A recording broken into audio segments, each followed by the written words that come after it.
అందరికీ నమస్కారం. శ్రీ మాత్రే నమః. కుంభరాశి వాళ్ళు చాలా అంటే చాలా అదృష్టవంతులే అని చెప్పి ఎందుకు చెప్పవలసి వచ్చింది. ఏప్రిల్ 13, 14, 15 తారీఖులలో వారికి జరగబోయేది ఏంటి, ఇవన్నీ కూడా మీరు పూర్తిగా తెలుసుకోవాలనుకుంటే వీడియోని ఎక్కడ కూడా స్కిప్ చేయొద్దండి. చివరి వరకు చూడండి. అప్పుడే మీకు బాగా అర్థమవుతుంది, క్లియర్గా అర్థమవుతుందన్నమాట. ఇంకా కొంతమంది కొన్ని రకాలు చెప్తున్నారు. అసలు నిజాలేంటో ఇప్పుడు పూర్తిగా తెలుస్తాయి. మరి వీడియోలోకి వెళ్ళే ముందు ఇక వీడియోకి లైక్ చేసి వీడియో చూడండి. ఇక కుంభరాశి వారికి గమనించినట్లయితే చాలా చాలా మంచివారండి. ఈ యొక్క మనస్తత్వం కూడా ఎదుటివారికి ఎప్పుడు కూడా హాని చేయకూడదు. ఎదుటివారిని మన మాటలతో కష్టపెట్టకూడదు. ఎప్పటికప్పుడు రియలైజ్ అయిపోతూ ఉంటారనమాట. వీళ్ళు కొంచెం కోపంతో ఎదుటివారిని ఏదైనా కోపంగా ఇంట్లో వారినైనా కానీ, ఆఖరికి తన పిల్లలనైనా కానీ కోపంతో మాట్లాడడం కానీ వెంటనే రియలైజ్ అయిపోతారు. అయ్యో, నేను ఇప్పుడు కోపంగా మాట్లాడాను, నాకు ఎందుకు ఇంత కోపం వస్తుంది, ఇంత ఆవేశం వస్తుంది, ఈ కోపాన్ని కంట్రోల్ చేసుకోవాలి అని చెప్పి అలా వీరి యొక్క మనస్తత్వం అనేది వెంటనే రియలైజ్ అయిపోయే మనస్తత్వం ఉంటుందన్నమాట. చాలా తెలివైన వారండి కుంభరాశి వారు. ఏదైనా ఒక పనిని అప్పచెప్పినా కానీ ఆ పనిని మీరు ఇంకా ఈ టైంలో కంప్లీట్ చేయాలి అని చెప్పినా కానీ ఆ పనిని సక్సెస్ఫుల్గా ఎటువంటి ఇబ్బందులు లేకుండా వీరి యొక్క ఫోకస్ మొత్తం దాని మీద పెట్టి అనుకున్న దానికంటే ఇంకా చక్కగా క్లియర్గా ఆ పని చేసేస్తారనమాట. అంత గొప్ప టాలెంట్ అనేది కుంభరాశి వారికి ఉంటుంది. వీరి యొక్క స్థితి అనేది ఏ విధంగా ఉంటుందంటే చాలా సైలెంట్గా ఉంటారు. మనకెందుకు ఒకరి జోలి, మన పని మనం చేసుకుందాము, మన పనులు మనకే గడిస్తే చాలు, ఎదుటి వారి గురించి పట్టుకించుకునేంత సమయం లేదు. ఎవరి బ్రతుకులు వారి. ఈ రోజులలో ఒకరితో మనకేంది అని చెప్పే ఆలోచన అనేది ఎప్పటికప్పుడు ఉంటుందన్నమాట.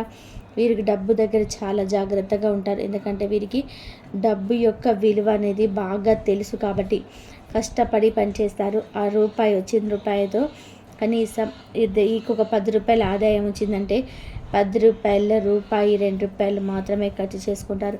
మిగతా 8 రూపాయలు అనేటివి దాచిపెట్టుకుంటారంటే పొదుపు చేసుకుంటారనమాట. అంత గొప్ప అలవాట్లు, మంచి అలవాట్లు ఉంటుంది వీరికి అని చెప్పి చెప్పుకోవచ్చు అనమాట. వీరి యొక్క రంగు కానీ, రూపం కానీ, వీరి యొక్క మాట తీరు కానీ ఎదుటి వారిని ఇట్టే ఆకర్షించేటట్టుగా ఉంటుందన్నమాట. వీరితో కొంచెం సేపు మాట్లాడితే మన పర్సనల్స్ కూడా వీరితో చెప్పేయచ్చు. వీరితో అంతా ఫ్రీగా ఉంది అని చెప్పి అలా అనుకుంటూ ఉంటారనమాట. ఎదుటి వారితో ఈజీగా కలిసిపోతారు, ఎదుటి వారిని ఈజీగా కలిపేసుకుంటారనమాట. వీరికి చాలా క్రమశిక్షణ ఉంటుంది. ఏ పని అయినా కానీ పలానా టైంకి చేసేయాలి, పలానా టైం కల్లా ఈ వర్క్లో ఉండాలి, ఎవరికైనా వెళ్ళాలి అంటే టైంకి వెళ్ళిపోతారనమాట. ఎవరిని కూడా ఇబ్బంది పెట్టరు. వీరి యొక్క డిసిప్లిన్ అనేది ఎదుటివారికి చాలా ఆకర్షణీయంగా ఉంటుందన్నమాట. కాబట్టి మళ్ళీ ఏదైనా ఇంకో పని వచ్చినా కానీ, ఇంకోటి ఏదైనా చేయించుకోవాలన్నా కానీ మళ్ళీ వీరినే కాంటాక్ట్ అవుతూ ఉంటారనమాట. కాకపోతే వీరికి పని చేసేటప్పుడు కొంచెం తెలియకుండానే అదో రకమైన టెన్షన్ అనేది వస్తుంది. అబ్బాయి ఇది చేయగలనా, నేను చేయలేనా అనే అనుమానాలు అనమాట. తమ మీద తామకి అనుమానాలు. దీన్ని సాధించగలనా, వామ్మో ఎంత కష్టపడాలో, ఇది నా వల్ల అవుతుందా అని చెప్పేసి అలా అనుకుంటారు. కానీ అలా అనుకున్న వారే దాన్ని అసలు వీరేనా చేసింది అన్నట్టుగా అంత చక్కగా చేసేస్తారనమాట. అంత గొప్పటి టాలెంట్ ఉంటుందన్నమాట వీరి దగ్గర. ఎదుటి వారిని ఎప్పుడు కూడా మోసం చేయరండి. అవసరమైతే వాళ్ళే కష్టపెట్టుకుంటారు, వాళ్ళ పనులకి వాళ్ళే ఇబ్బంది పెట్టుకుంటారు. కానీ ఎదుటి వారిని ఎప్పుడు కూడా వీరి స్వార్థం కోసం, వీరి యొక్క సుఖాల కోసం ఎప్పుడు కూడా ఎదుటి వారిని మోసం చేయరనమాట. వీరు ఏదైనా ఒక నిర్ణయాన్ని తీసుకునేటప్పుడు 1కి 4 సార్లు ఆలోచిస్తారు, వెంటనే తీసేసుకోరు. ఏదైనా అది చిన్నదైనా పెద్దదైనా కానీ, లేదు సపోజ్ ఉదాహరణకి ఒక డ్రెస్ కొనడానికి బయట షాప్కి వెళ్ళినా అనుకోండి, ఆ డ్రెస్ కొనే దగ్గర కూడా ఇది బాగుంటుందా, ఇది కరెక్టేనా, ఇది తీసుకోవచ్చా, ఇది నచ్చుతుంది, ఇది కరెక్ట్గా సెట్ అవుతుంది, ఇది ఎక్కువ రోజులు మన్నుతుందా అని ఆలోచిస్తారనమాట. ఒక నిర్ణయాన్ని వెంటనే తీసేసుకోరు. 1కి 10 సార్లు అలా నిర్ణయం గురించి ఆలోచిస్తారు, ఇది కరెక్టా కాదా అని. అవసరమైతే 10 మంది సలహా తీసుకుంటారు. ఆ సలహా తీసుకొని ఖచ్చితంగా ఆ నిర్ణయం అనేది 100% కరెక్ట్ అయితేనే నిర్ణయించుకుంటారు.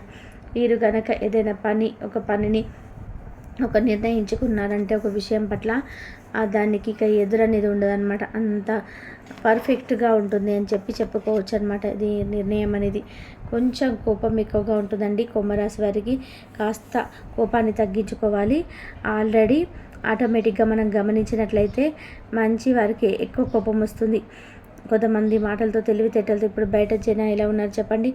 ఏదైనా కానీ తెలివితేటలతోటి వారికి అనుకూలంగా వారికి అవసరాలను తీర్చుకోవడానికి వారి యొక్క కన్వీనియంట్గా మార్చుకోవడానికి వారు అలా 4 రకాల మాటలు చెప్పి వాళ్ళ పనులన్నీ గడిపించుకొని వాళ్ళ అవసరాలన్నీ తీర్చుకొని వాళ్ళ యొక్క అవసరాలు తీరిపోయిన తర్వాత మనుషులని పక్కకు నెట్టేస్తున్నారనమాట. అటువంటి జనాభా మధ్యలో మనం బ్రతుకుతున్నాం. కానీ వీరికి అస్సలు అవి చేతగావు. అలా బ్రతకాల్సిన అవసరం గిట్లా లేదు. మనదేదో మనం ఉంటున్నాం, మనం తింటున్నాం, మన వారి మీద మనము ఆధారపడటం లేదు. అటువంటప్పుడు ఒకరిని మోసం చేయాల్సినంత అవసరం ఏంటి అని చెప్పి అలా అనుకుంటూ ఉంటారనమాట. కొంచెం మంచి వారికి కోపం ఎక్కువ వస్తుందన్నమాట, వాస్తవం. కాబట్టి ఆ కోపాన్ని కంట్రోల్ చేసుకోండి. ఎందుకంటే తన కోపమే తనకు శత్రువు అన్న విషయం ఉంటుంది కదా. ఆ విషయాన్ని ఎప్పటికప్పుడు గుర్తుపెట్టుకొని మీరు దానికి తగ్గట్టుగా ఫాలో అవ్వండి. ఇక కుంభరాశి వారు గతంతో పోల్చుకుంటే వీరి యొక్క మనస్థితిని కూడా చాలా వరకు కూడా మార్చుకున్నారు. ఇప్పుడు ఎదుటి వారితో ఊరికని ఇంట్లో వాళ్ళతోనైనా కుటుంబ సభ్యులతోనైనా కానీ పదే పదే గొడవకి దిగితే మనకేమొస్తుంది? మన ఆరోగ్యమే ఖరాబ్ అయిపోతుంది కదా. వాళ్ళకి ఏమీ బాగానే ఉన్నారు, మనమే మధ్యలో ఇబ్బంది పడిపోతున్నాము. మనకెందుకు? మనది మనం చూసుకుందాము.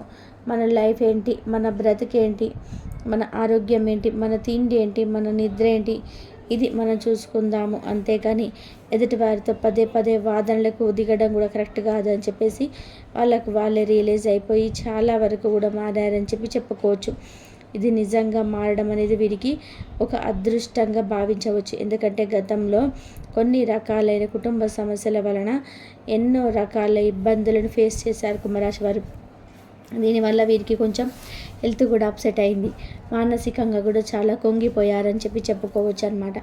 కాబట్టి ఈ రియలైజేషన్ అనేది వీరి జీవితానికి ఒక అదృష్టంగా భావించుకోవచ్చు అనమాట. ఇక నలుగురితో ఎలా ఉండాలి, నలుగురితో ఎలా బ్రతకాలి, ఎలా మాట్లాడాలి, కుంభరాశి వారికి ప్రత్యేకంగా ఎలా చెప్పాల్సిన అవసరం లేదు. ఎదుటి వారిని చూసి ఇట్టే అంచనా వేసేస్తారు. ఒకరు వీరి దగ్గరికి వచ్చారు అంటే వీరెందుకు వచ్చారు, వీళ్ళ అవసరాలు తీసుకోవడం కోసం వచ్చారు, వీళ్ళ పనులు జరుపుకోవడానికి వచ్చారని చెప్పి వాళ్ళ యొక్క ఫేస్ని చూడగానే అర్థమైపోతుంది అనమాట. కానీ దానికి తగ్గట్టుగా కొంచెం వీళ్ళు ప్రవర్తిస్తే బాగుంటుంది, అది ఒకటి చెప్పగలను. ఎందుకంటే ఒకసారి అవతలి వాళ్ళ వల్ల మీరు నష్టపోయినప్పటికీ కూడాను అవతలి వాళ్ళ యొక్క అవసరాలను తీర్చుకోవడానికి సంకోచించరు, ఆలోచించరు. దాన్నే అవకాశంగా తీసుకొని ఎదుటివారు వీరి యొక్క అవసరంతో అంటే వాళ్ళ యొక్క పనులను గడుపుకొని మళ్ళీ వీళ్ళని ఎప్పటికప్పుడు పక్కకు నెట్టేస్తుంటారు. కానీ వీరికి కొంచెం మొహమాటం ఉంటుంది కుంభరాశి వారికి. ఆ మొహమాటాన్ని తీసివేసుకొని ఎక్కడికక్కడ స్ట్రాంగ్గా నిలబడడానికి ప్రయత్నించేయండి. ఒక్కటి చేయగలిగితే చాలండి, లైఫ్లో ఓవరాల్గా బాగుంటుందన్నమాట. ఇక ప్రతి సోమవారం కూడా కుంభరాశి వారు శివాలయానికి వెళ్ళే ప్రయత్నం చేయండి. శివాలయానికి వెళ్ళి శివుడి యొక్క అభిషేకాలు ఎప్పుడైనా చేయించుకుంటూ ఉండడం, ఆ పరమేశ్వరుడి యొక్క లింగ రూపాన్ని దర్శించుకోవడం వల్ల కూడా మీకున్న శని దోషాలు అనేటివి పోతాయన్నమాట. ఆల్రెడీ శనిదేవుడి గురించి కూడా చెప్పాను. మీరు ఇప్పుడు 3వ స్థానంలో ఉన్నారని చెప్పాను. మీరు దాని గురించి ఎటువంటి భయాందోళనలు పెట్టుకోవద్దని కూడా చెప్పాను. ఎందుకంటే శనిదేవుడు ఇప్పుడు 3వ దశలో ఉన్నారు. మనకి 2.5 సంవత్సరాలు ఉంటారు. మనకు వెళ్తూ మంచి చేసే వెళ్తారు. మనం చేసే పుణ్యకార్యాలను శని భగవానుడి యొక్క ఎఫెక్ట్ అనేది లైఫ్ మీద పడకుండా ఉంటుంది. దానాలు ధర్మాలు చేసుకుంటూ ఉండాలి. అప్పుడప్పుడు కొంచెం నెలకొకసారైనా కానీ మన 10 రూపాయలు సంపాదిస్తుంటే 10 రూపాయలు 1 రూపాయి పెట్టైనా సరే ఎదుటివారి ఆకలి తీర్చాలి. ఎదుటివారి మనసును నొప్పించకుండా ఉండాలి. మన యొక్క తల్లిదండ్రులను, మన యొక్క సోదరి మనలను చూసుకుంటూ ఉండాలి. వాళ్ళకి ఏదైనా కష్టంలో ఉన్నప్పుడు మన యొక్క సహాయం అనేది చేయాలన్నమాట. ఈ విధంగా మంచిగా ఉంటే మనకి ఖచ్చితంగా శని భగవానుడు మంచి చేస్తాడు అనే విషయాన్ని గుర్తుపెట్టుకోండి. ఇక మంగళవారం కుదిరితే ఆంజనేయ స్వామి గుడికి వెళ్ళి ఆంజనేయ స్వామి దర్శనాన్ని చేసుకొని 5 ప్రదక్షిణాలు చేస్తే ప్రయత్నం చేయండి. బయటకు వెళ్ళేటప్పుడు సింధూరాన్ని కానీ కుంకుమ బొట్టును కానీ ఖచ్చితంగా ధరించి వెళ్ళండి. మీకు నరదిష్టి అనేది చాలా ఎక్కువగా ఉంటుందన్నమాట. ఈ నరదిష్టి అనేది కొంచెమైనా తగ్గుతుందన్నమాట. అరికాల్లో కాటుక పెట్టుకొని వెళ్ళండి. బయటికి వెళ్ళేటప్పుడు ప్రతి శనివారం కానీ ఆదివారం కానీ ఉప్పు ఆవాలతో దిష్టి తీసుకుంటూ వెళ్ళండి. ప్రతి అమావాస్యకు ఎర్ర నీళ్ళని తీసేసుకుంటూ ఉండండి. మీ మీద చాలా నిర్దిష్టి ఉంటుంది.